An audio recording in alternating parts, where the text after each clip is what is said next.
Greetings and welcome, or hopefully, welcome back. Thank you for coming. I'm glad to have you here.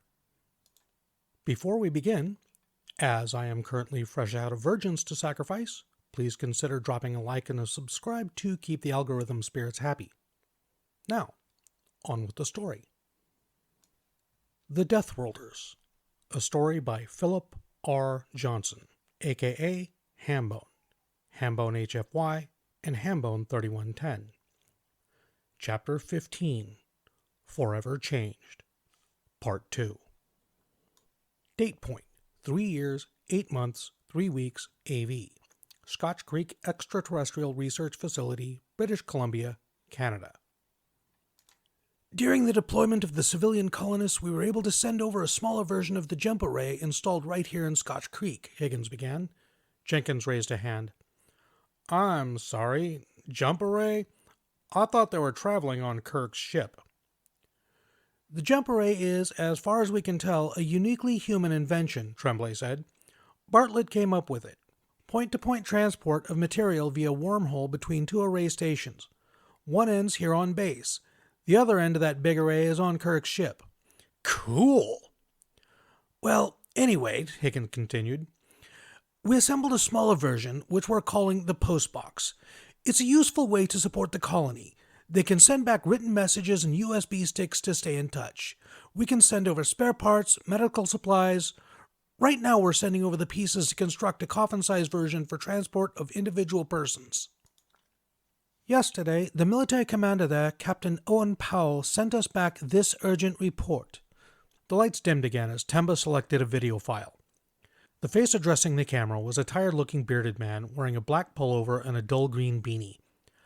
Project Starstep CO's daily report, 15:30 hours, mission day 82, he recited in a thick accent that reminded Kevin of Sean Bean. Saunders came back, broadcasting IFF this time, thankfully. He's given us a couple of starships he claims he stole from the hierarchy. I'm going to repeat my request to get some experts in ET tech assigned here ASAP. He's right. We need people who can take these things apart. Bad news is, the bloody things don't have jump drives, so we can't send them back to Earth for analysis. The worst news is, this is just 2. Saunders kept a third out of probably a whole lot of this class of ship. They have better than the best cloaking tech, and so do their missiles. These aren't small ships neither. They're bigger than an aircraft carrier, about as heavily armed as a cruiser, and from what I saw, they're equipped for assault, bombardment, and invasion. There's got to be some kind of shipyard out there making these things. I've talked it over with Sir Jeremy, and our recommendations are as follows. 1. We need to get the coffin set up and bring forward the schedule for the full-scale array. 2. I want to raise the shield system and go public.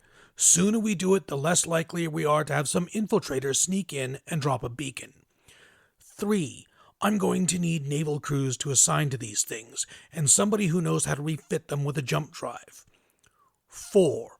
Saunders thinks we should keep them here to defend the colony. I disagree. I think there's a shipyard out there that needs capturing if possible, and blowing the fuck up if not. My lads are itching for a real mission. No further recommendations at this time. He swigged some water before continuing. The other half of Saunders' delivery, which you'll probably find more immediately useful, is enclosed. This hierarchy he keeps talking about apparently have the ability to treat a mind like a data file. Transfer it, store it, run it on computers. I've gone over that in a previous report. This time, he's delivered he called it the dissected consciousness of a hierarchy agent known as Zero. We can't make heads or tails of it, but he's got a friend who can interrogate it. Enclosed is what's been learned so far. I'm inclined to trust it.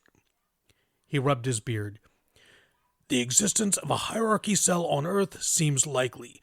Hopefully, the information in this document will help intelligence catch the buggers. He examined some paperwork for a second, thinking, Naught else to report militarily. Colonial militia training is going well. Sir Jeremy's civilian report will follow in due time. I consider this high priority, so I am sending now. Powell out. Higgins turned the lights back up. Saunders is an Australian abductee, he clarified, and apparently something of a practical expert in alien technology. He crash-landed an Alliance cruiser on Cimbrean a few weeks ago and was cooperative in sharing intelligence and technology with the project. It's thanks to him that this facility has a working cloaking device to study. Educated by his own example, some of the SBS divers were able to retrieve examples of working alien power generators. As for the content of that report, Temba picked up, it details, pretty much in full, what exactly the hierarchy is. Date point, 3 years, 11 months, 2 weeks, AV. National Air and Space Museum, Washington, D.C., USA, Earth. It's amazing how much you can come to care about an inanimate object. Riley wasn't accustomed to public speaking, nor was she accustomed to dressing for official functions or historic moments. She felt more comfortable in her jumpsuit or her flight suit than in a dress. I admit, I'm in love with Pandora. Together, we created history. I'd fly her forever if I could, but Pandora doesn't belong to me. With the retirement of the Lockheed Martin TS-101 X-plane, she now belongs to history, and I'm proud that she will continue to serve and inspire mankind here in this illustrious Smithsonian Museum. Camera flashes caught every moment. She knew they'd comment that she was crying. She didn't care. She was allowed to mourn the turning of this page. She stretched up on tiptoe to kiss Pandora's nose and rested her forehead against the plane's cool hull, ignoring the redoubled sparkle of the media for a few seconds. Then she collected herself, turned back to the microphone, accepting the museum director's offered handkerchief as she asked the reporters for questions. Date point, unknown. Classified facility, Earth. So, what did he write? Looks mostly like doodling. Monitoring the detainee's scribbles and notes was a routine operation, done whenever they cleaned up his cell when he was outside of it. It wasn't a difficult process. 1 or 2 quick snaps of the camera was all it took.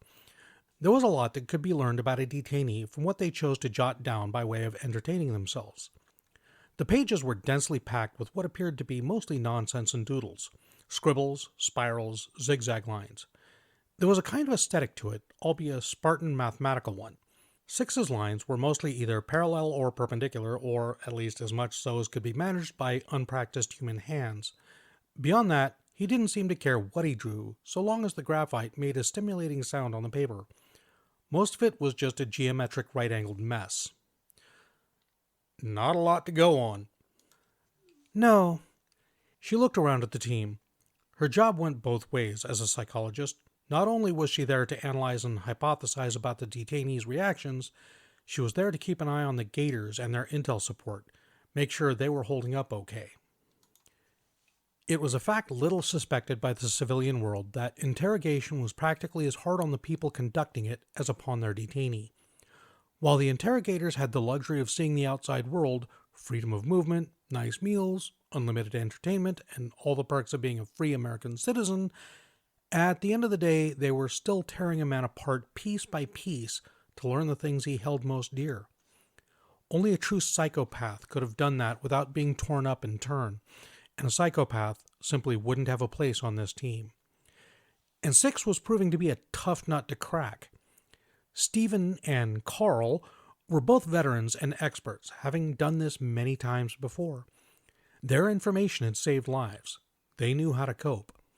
But there was always the possibility that this time might be the time that all their experience and coping mechanisms failed them. Their veterancy was not an excuse for her to become lax in monitoring them. She watched the 2 booth guys for a minute. They were talking quietly, and while both looked stressed and subdued, there were no immediate causes for alarm that she could detect. Long term. Well, maybe she could recommend something that would be good for both of them and the detainee. Date point. 3 years, 11 months, 3 weeks, AV. Dominion Embassy Station 172, Terra Luna L1 point. Are you okay?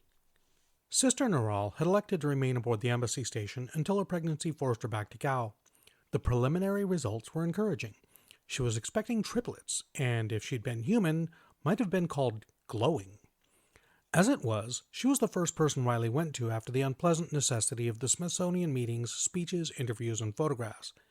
Any awkwardness between them was long past, and over the months since, as the last few flights of the TS-101 had wound down, they became fast friends. Neural, as it turned out, loved to groom her sister's fur, and this quirk extended to human hair. Riley kept it short by necessity. Long hair and space helmets did not mix, but it felt good to have her non-human friend work on it. Riley sighed. "I will be," she said. "I always knew that Pandora was an X-plane, a prototype. She's wonderful, but she's not a patch on what companies like Lockmart can produce now that they know what they're doing." "You'll be flying the replacement?" "Hey, my career's not over just because they're retiring my sled," Riley told her. "Though I'm being headhunted by the private sector. Lots of big money being flashed at me to try and get me to quit NASA and test pilot their designs." Neural issued a kind of melodic purr that Riley had learned passed for the equivalent of a in her species. "That doesn't sound like you at all," she said. "Nope. I'm in it for the science, for the species, not to get rich while I make some billionaires even richer." "What do you think it'll be like, the replacement?" "Similar," Riley admitted. "A lot went right with the 101, but it was, the tolerances were looser because we didn't know what it'd be like, and that hurts performance." "I think only you would notice the difference," Neural commented, chittering a Gowan laugh. As a diplomat herself, the fields of aeronautics and piloting were outside her experience, but she had gathered enough from the arguments between the two pilots in her life to know that Riley's constant maintenance and tuning of her sled was enough to earn margins that any Gowan pilot would have considered not worth the effort. "Hey, the little differences can add up. 0.5% might not sound like much, but at the kind of accelerations we think these things will get up to in the field, that could be the difference between a fatal hit and a clean miss. There's other things too. Our ES field's tech's improving by leaps and bounds. The JPL's turned out their most efficient warp engine yet. You watch. I'll always love Pandora, but I'm not dumb enough to think that a replacement will be worse. It'll be better. Way better." "So what are you going to do in the interim?" Neural asked. "Classified. Sorry, babe." Neural knew better than to pry, so the two sat in comfortable silence for a few minutes before the quarter spoke an untranslated sentence in a Gowan dialect. To Riley's untrained ear, it sounded not dissimilar to Korean. "A launch!" the Gowan said, abandoning Riley's scalp to spring over to the window. "I still can't quite believe your people still use rockets." "Well, they've got kinetics and ES fields now," Riley said, joining her. "There was something fun about watching a launch from orbit. And Earth's gravity hasn't changed. They're still the best way to haul bulk stuff into orbit for us." Technically, kinetics was a gross misnomer which routinely earned an impromptu lecture on correct definitions for anybody who was so incautious as to utter it within earshot of a scientific pendant, or on the internet, but the translated alien vernacular was tenacious.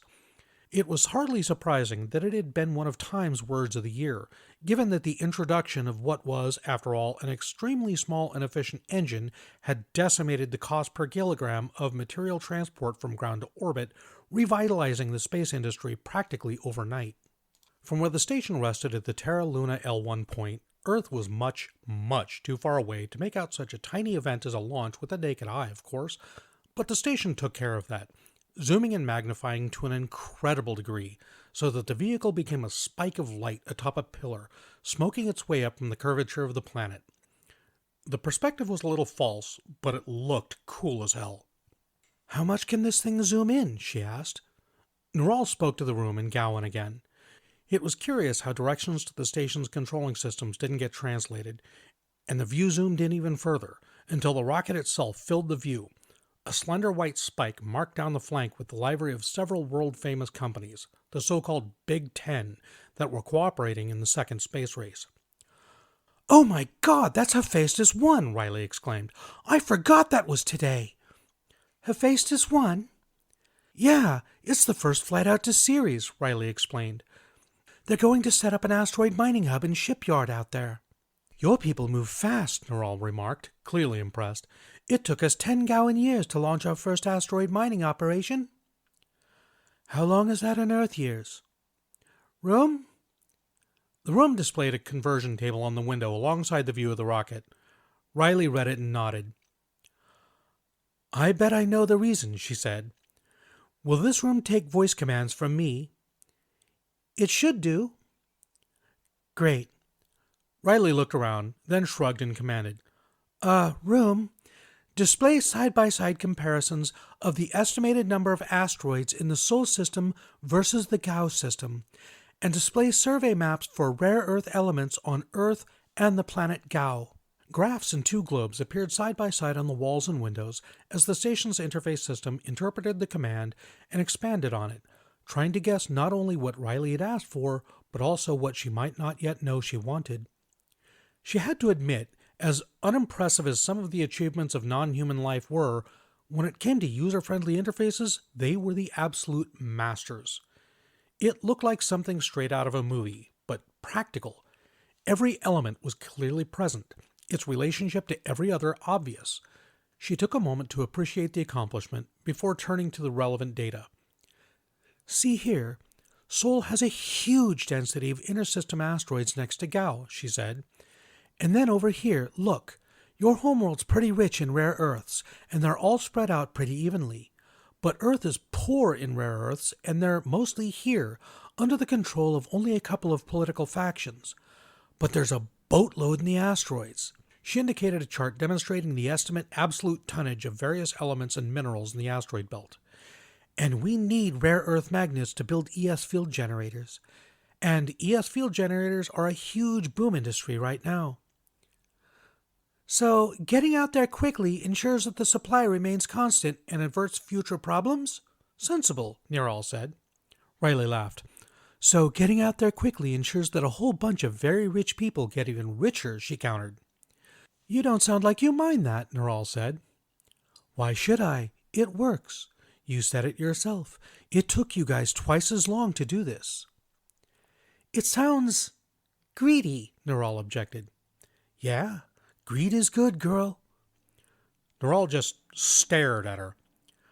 Riley, if it wasn't for the sex thing, that would be the most alien thing you've ever said to me. Riley just shrugged. Room, clear the data. Focus on the rocket again. They watched it separate a stage. Force fields unfolded around and behind it, catching the solar wind and reminding Riley of an ancient sail ship as they swept to Phaestus-1's path clear of orbital debris and sucked down power for the warp engine. It took only seconds. In a flare of light, the private rocket leapt into the impossible distance and was gone. Alien or not, honey, there's the proof, she said. Date point unknown. Classified facility Earth. Hello, Six. How are you feeling today? Did you sleep well? How's the new bed? Not talking to me? Okay, let me know if you want to talk. The unspeakable bastard just got out a deck of playing cards and started to deal them out on the desk in front of him, playing some kind of a game as if Six's stubborn silence were exactly of no consequence to him. The sound washed over him, as it always seemed to.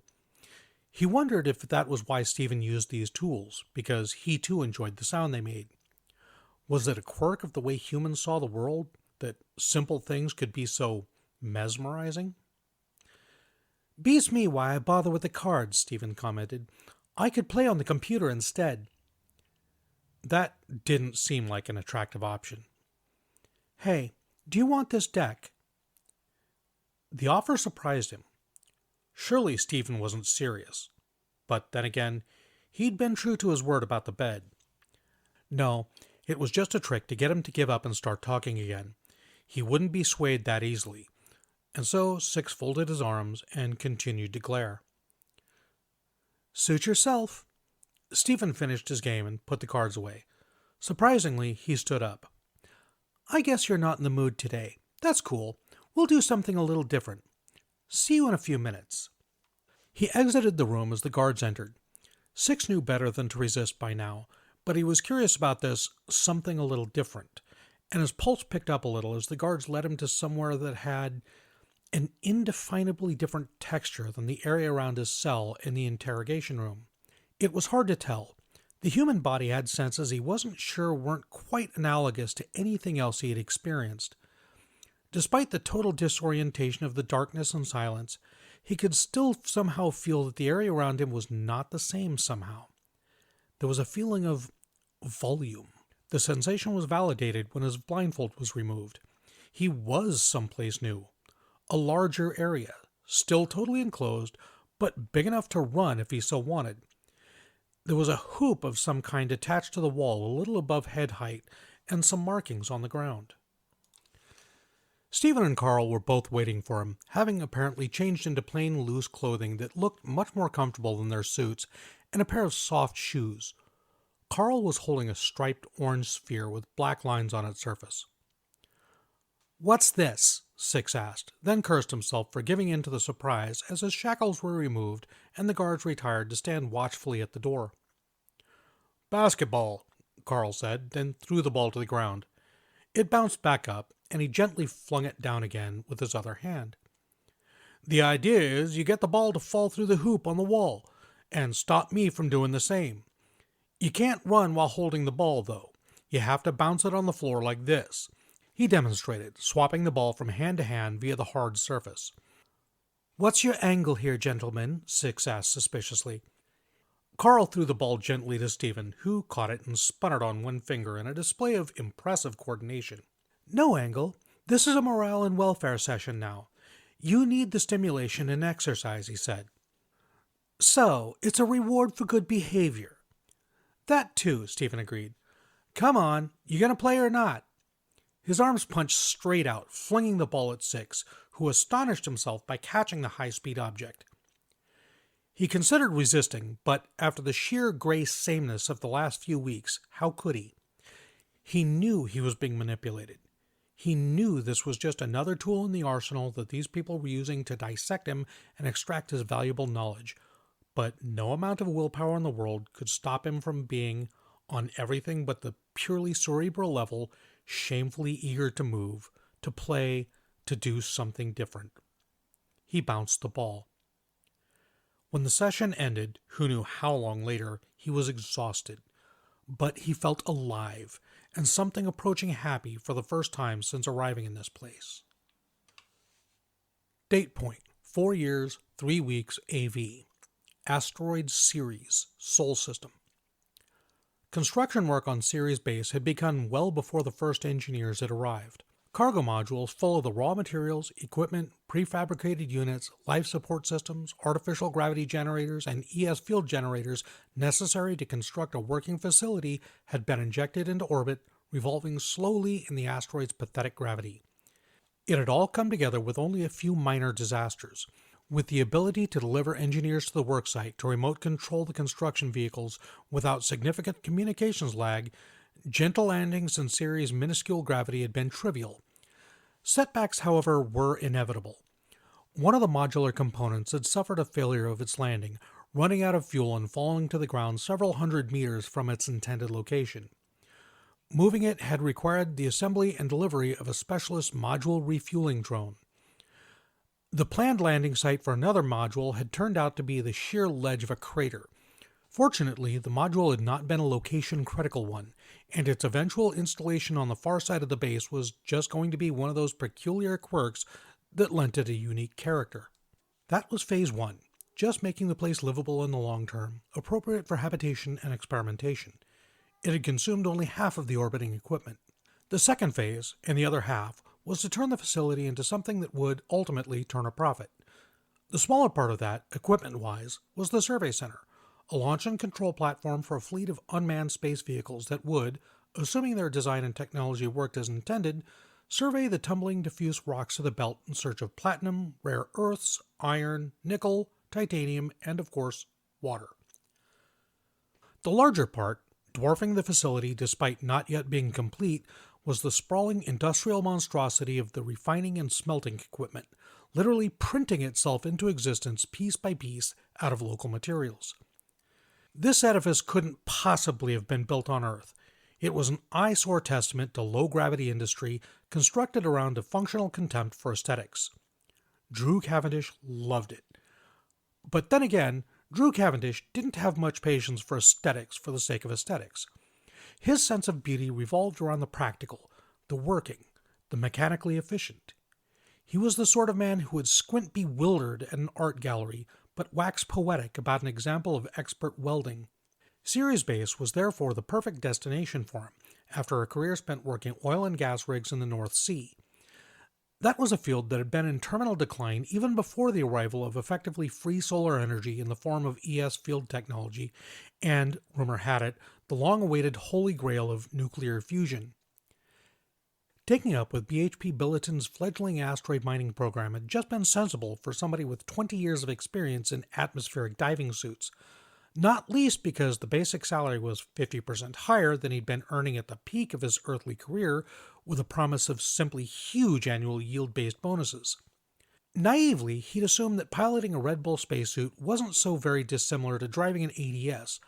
Both were bulky, rigid, prevented you from scratching your itches, and served to keep you more or less comfortable when surrounded by a medium, or lack thereof, that would kill you, for all intents and purposes, instantly. That had been driven out of him in simulator time with a VR headset. Movements that would have been perfectly safe when welding a deep-water rig, where the water would cushion and stop any stray movements, could send an incautious spacewalker drifting. A walker could get in serious trouble just millimeters from a handhold, with nothing to kick, swim, or exert any force against to move them the tantalizing distance back to safety. He had been surprised to learn that in freefall, and when out of contact with any surface, moving his arm also pushed the rest of his body around in accordance with Sir Isaac Newton's most ancient and famous principle of reaction. Unnoticeable when your boots were firmly on a surface even under the most tepid gravity, but enough to set a man spinning when floating free, and surprisingly tiring. But he had cleared training, quickly too, and with straight A's. And now, here he was, Ceres. And beyond, one glamorous tour out here getting the place set up once the first bonus rolled in? Well, he'd always promised himself that one day he would leave the gray and choppy seas of northern Europe behind for waters that were clearer, calmer, and garnished with bikini-clad waitresses and fruit drinks. He'd never anticipated that his route to paradise would be via deep space, but that was life. He'd get there. All he had to do was work. "Bloody impressive," he commented, watching the pressure doors swing themselves closed behind the Hephaestus vehicle that had delivered him and some other newbies. Technically, the landing bay was perfectly pressurized by the gossamer curtain of an atmosphere retention field, but health and safety regulations insisted that the vehicle's own airlocks were not to be opened until the physical pressure doors were closed and the seals had been checked. It was a source of considerable bemusement for the handful of non-humans who had been taken on as consultants and advisors to the operation that the LLC would simply not hear a single word about relying on atmospheric retention fields. They seemed to regard it as quaint to be leery of relying on a system that could fail in a heartbeat if it lost power. Drew wondered just how bloody daft and foolhardy these aliens must be to rely on a bloody force field to keep their air in without redundancies or failsafes. Still, questionable attitude about safety aside, they knew more about mining asteroids than any human did, and that made them sufficiently valuable to the operation that translation and disease suppression implants had been mandatory for all personnel. Drew was already in the habit of running his fingers over the slight ridges of metal that had adorned his temple, which was already being called the Spacer's Tattoo, but he'd fortunately managed to suppress the urge to lick the back of his two clean teeth. "Sugoi," agreed Hikichi. Hikichi Togo's ship suit bore the 3 diamonds of Mitsubishi. He was an expert in industrial robotics whose English could charitably be described as abysmal, but that simply didn't matter thanks to the implants. He could rattle away in Japanese all he wanted, and despite not speaking word one of that language himself, Drew would know exactly what he meant. That had significantly freed up the LLC to recruit from all over the world without regard for language barriers. "Do you know where you're sleeping yet, Togo-san?" he asked. Drew may not have spoken a word of Japanese, but he knew about calling people san if you wanted to be polite, and it seemed to be appreciated. "Not yet," Togo admitted.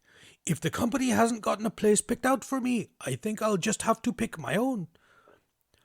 "Well, I'm in D block, and you seem like you'd make a good top bunk buddy," Drew told him as the safety teams declared the hangar sealed and the H vehicle popped its seals.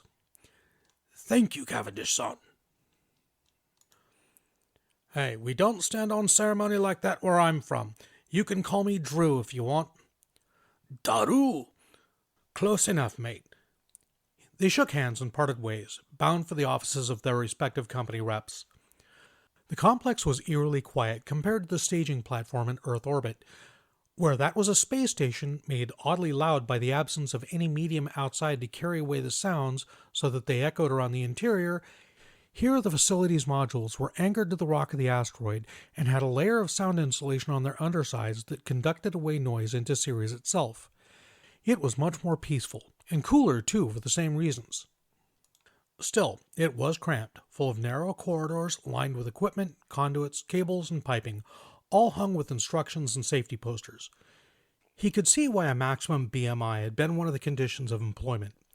Anybody too bulky in these corridors would have been a serious obstacle to the flow of traffic that already involved turning sideways every few steps. The B-B administrative module felt almost like any office complex back on Earth, albeit one that was after hours or maybe open on a holiday. The only movement so far was a trio of IT techs getting the computers set up, and the Dyson robot vacuum cleaner that was methodically patrolling the carpet. He was just wondering which office was to be his and whose he should report to when a slick-haired, skinny blonde man with a chestnut tan and a few too many wrinkles for his age stuck his head out and shot him a very white smile. He was wearing a loud blue Aloha shirt over his company overalls.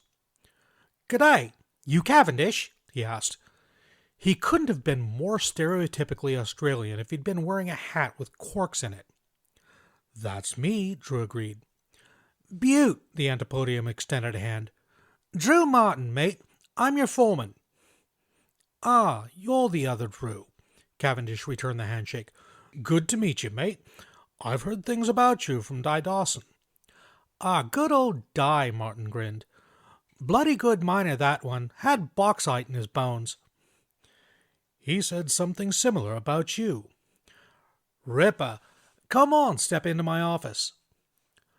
Martin's office was, mercifully, not as straight up as the man himself. In fact, it was the purely professional space of someone who took their job completely seriously. The walls were already thoroughly papered in charts, rotas, schedules, checklists, and more. The paraphernalia of a mining director.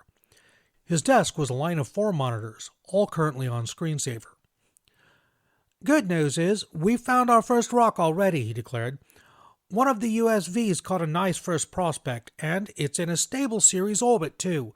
So, no time limit either. Perfect big score." "How big?" "CB group, 280 meters. About 27 metric megatons of bencubanite." Both Drews grinned. That one rock alone contained enough nickel and iron to assemble the entire facility. "So we're just installing the stability thrusters," Drew mused, thinking ahead. There would be no need for anything else for an asteroid that was orbiting Ceres itself, just enough to correct its orbit whenever it became perturbed. His team's job was to fly out to new stakes and fit them with the engines that would gently nudge them into Ceres orbit for the mining teams to take over. "Bloody right." "When?" "Your team arrives Thursday. I want you checking the suits and gear. Make sure everything's up to code. We'll go when you're happy." "Great. I'll get settled in for now. Start all that on the day shift tomorrow." "Bonza. Looks like it'll be good working with you palmy bastard." Drew chuckled, knowing full well that Drew M was just being friendly. "Looks like," he agreed. Date point, unknown. Classified facility, Earth. 6 hated himself. He hated humans. He especially hated Stephen and Carl. But most of all, he hated the conclusion that he was starting to form. The conclusion was this, that victory was impossible. There was, he was coming to realize, simply no way to withhold the information that his interrogators wanted. He should suicide now, pop the implants in his head and rob them of their victory before they won it. But something was stopping him, and the thing that most frustrated him was that he simply couldn't figure out what it was. He was being played like an instrument. Little rewards were given when he surrendered, snatched away the second he fought back. The incredible boredom grated against his very essence as a thinking being, relieved only by the interrogation sessions and, he had come to truly crave these, morale and welfare sessions. He felt like he had been stuck in this hole for a year. time had lost meaning. He slept because there was little else to do. He rationed the meager entertainment he was allowed, mourned it whenever his non-compliance took it away from him. And he knew that they weren't being cruel. Not really. The rules were clear and were enforced without malice. If he complied, he was granted some perks. If he didn't, then he lost them. In that regard, he might as well have been enduring the attention of a machine rather than of people, and he couldn't blame the system when it was plainly clear that the degree of stimulation and reward he received was a product of his own actions. He would punish himself out of pride. Then he would spend what felt like weeks desperately clawing back what his stubborn foolishness had cost him. He couldn't win, and he knew it. And it was this thought that finally blossomed into an understanding of why he didn't just self-terminate. He was 6. A single digit, architect of the death of species. He knew himself to be among the very, very best that the hierarchy had at its disposal. Above his rank, they became administrators and planners, divorced from the reality of the fight. Below his rank, the other numbers lacked his experience and competence. And he couldn't win. And if he couldn't, could the hierarchy? In the dark hours in his cell, he thought about it, scratching idly at the one perk he had retained, his paper and graphite. And when they came to collect him in the morning, he walked calmly, surprised to find that the worst was over, now that he had given up. Today, it was Carl's turn to interview him. "Hello, 6. "Hello, Carl." "How are you today?" "Beaten." Carl raised his eyebrows. "Beaten?" 6 wept. And he started to speak. He told them everything. Date point: 4 years, 2 months, 1 week, AV. Orlando, Florida, USA, Earth. Gabriel Ares leaned heavily on his cane as he watched the kids shoot down the ramp into the waters at the end of the Jurassic Park ride, in a white plume that soaked some of the spectators. The fight to take Adam away from San Diego for a few days had been an arduous one. His ex-wife had fought it every step of the way. But, by mercy and probably the hand of an archangel, the courts had agreed that a police detective who was recovering from near-fatal injuries had every right to take his only child on vacation. Securing the permission of Ava's parents to bring their daughter along had been much easier. She and Adam were totally devoted to one another. That fact had been the light that kept the depression at bay while Gabriel convalesced. He was treating them, and himself, to a week-long tour of the major theme parks. The kids bounced up to him a few minutes later, hand in hand. Both were now past their 16th birthdays, and Gabriel wished his own love life had been so good at that age. "Where next?" Adam asked. Ava nudged him in the ribs and rolled her eyes. "Are you okay, Gabe?" she asked. Gabriel had insisted that she use his first name. "I'm a bit sore," he admitted. "I could do to sit down. You guys want ice cream?" "Sounds good," she agreed.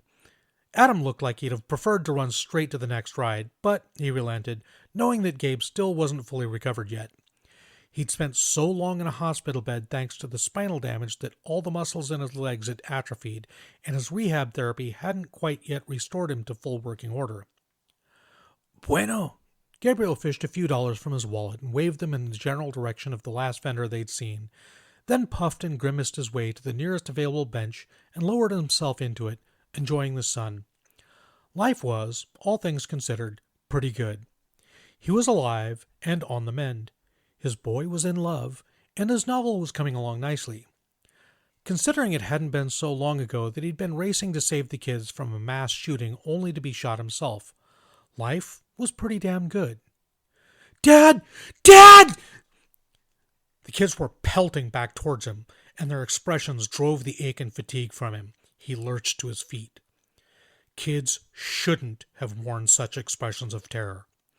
"What happened?" Date point: unknown. Classified facility: Earth.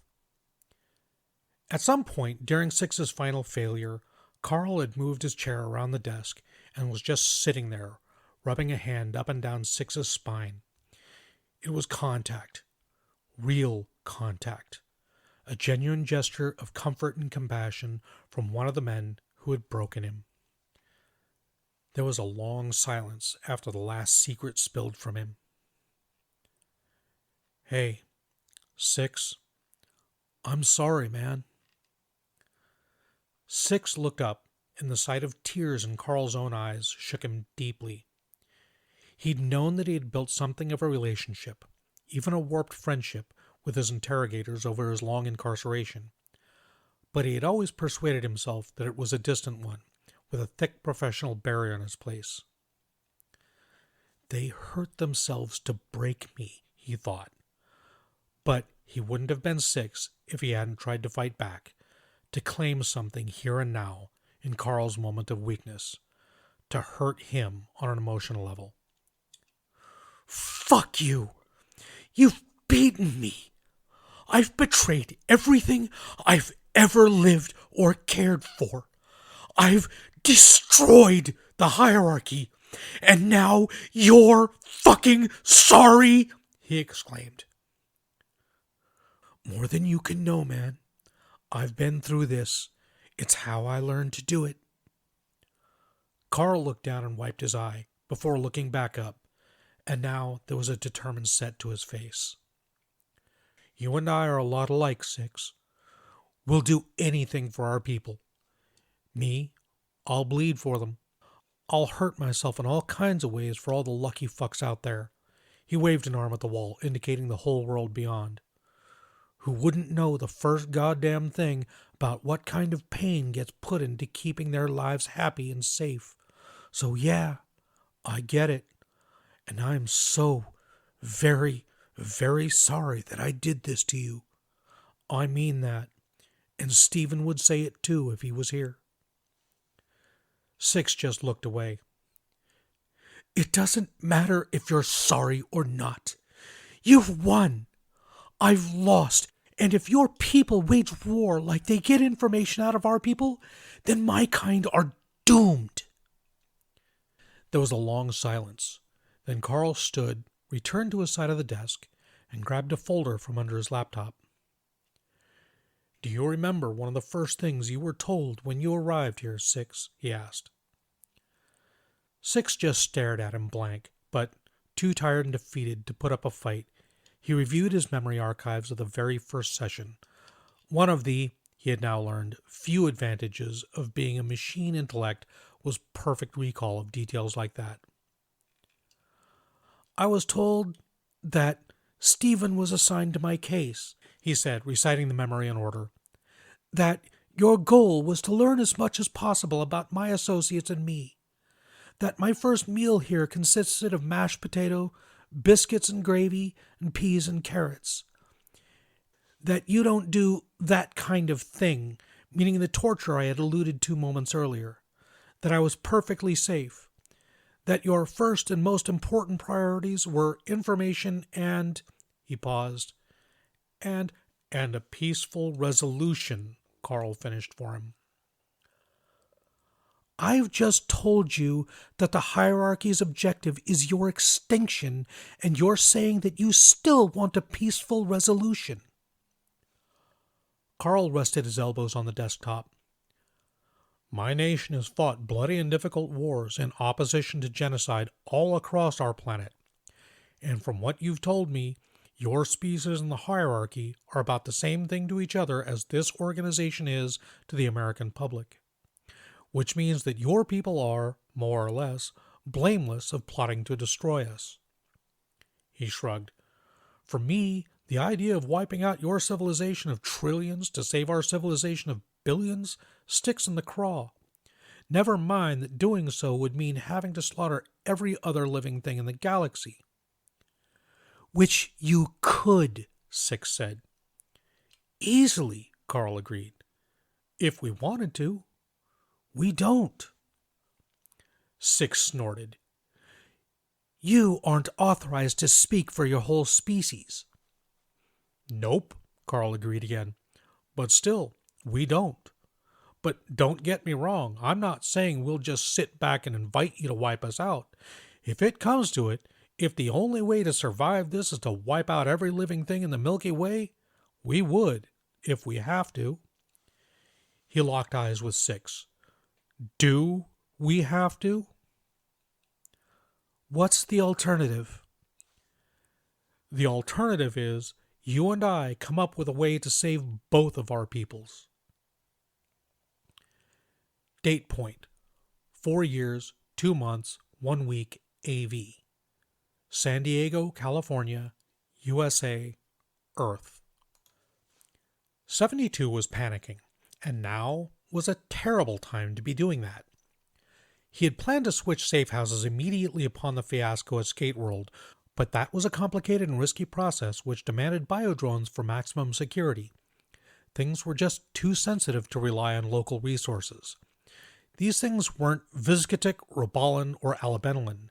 They weren't stupid or mercenary enough to fail to notice something amiss.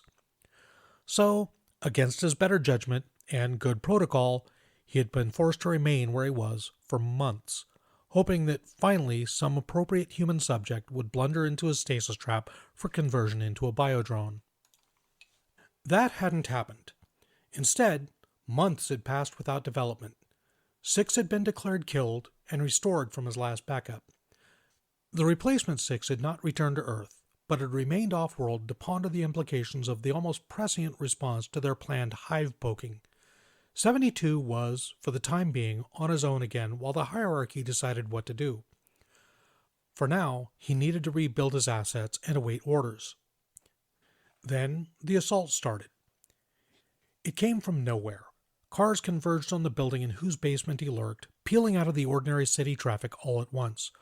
Parking synchronized in the alleyways and the streets around him, while vans hauled into place and heavily armed, heavily armored soldiers deployed barricades, holding back the city public. There were 3 layers of door and wall between 72's inner sanctum and the street level. The outermost layer was breached almost before he had become alert to the attack, physically smashed off the hinges by men with steel tools. The second layer of doors were thicker and sturdier. They bought him a little time to consider his options. There were almost none. While every hierarchy safe house had contingencies in place to destroy it and leave no evidence of it having been there, all bar one of them relied on the sanctuary not being under attack at the time. Well, that settled it then. All bar one meant there was only one option. He began his backup as the second doors were opened by means of explosive charges. It finished just as those same charges were being rigged on the third and final doors. They blew inwards just as 72 sent the command. Kilolight years away, undetectable in interstellar space, an ancient repository received a signal it had not been sent in nearly 4 million years. In response to that signal, it sent one of its stored packages directly to Earth via wormhole displacement. Light bent and reality warped in the middle of the room as the first soldiers barged in. The event horizon collapsed, leaving behind a sphere of perfect blackness, like a black hole hanging in the middle of the room. Without its power source, the stasis field collapsed within a microsecond. Very, very briefly, 5 kilograms of pure antimatter were let loose in the heart of downtown San Diego. They forever changed the face of the Earth. Good morning, good afternoon, or good evening. I am the Casual Deathworlder, your host, and this has been the conclusion of the Deathworlders Chapter 15. I hope you enjoyed listening to it as much as I enjoyed bringing it to you.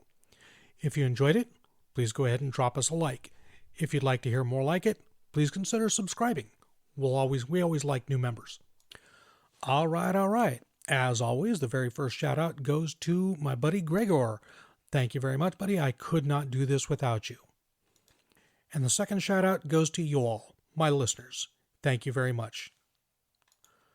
Okay, well, so Six's little plan on poking the hive, well, that kind of went by the wayside, and now the hive has not been poked, it's been outright kicked. And the hive is going to be pissed. However, as pissed as the hive is going to be, that is not the event that is really, truly going to bring mankind into this war. That is yet to come, and it is truly, truly tragic. Just foreshadowing. Sorry, not really spoilers, just foreshadowing. In the meantime, let's see. Question. Who's got the question? Let's see. Okay. Who's your favorite actor? For me, that would have to be Robin Williams. That, hands down, all-time favorite actor, Robin Williams. Leave your answers in the comments down below. In the meantime, be well, be safe. I love you all. Bye-bye. Inanimate. Fuck, I can speak. I can.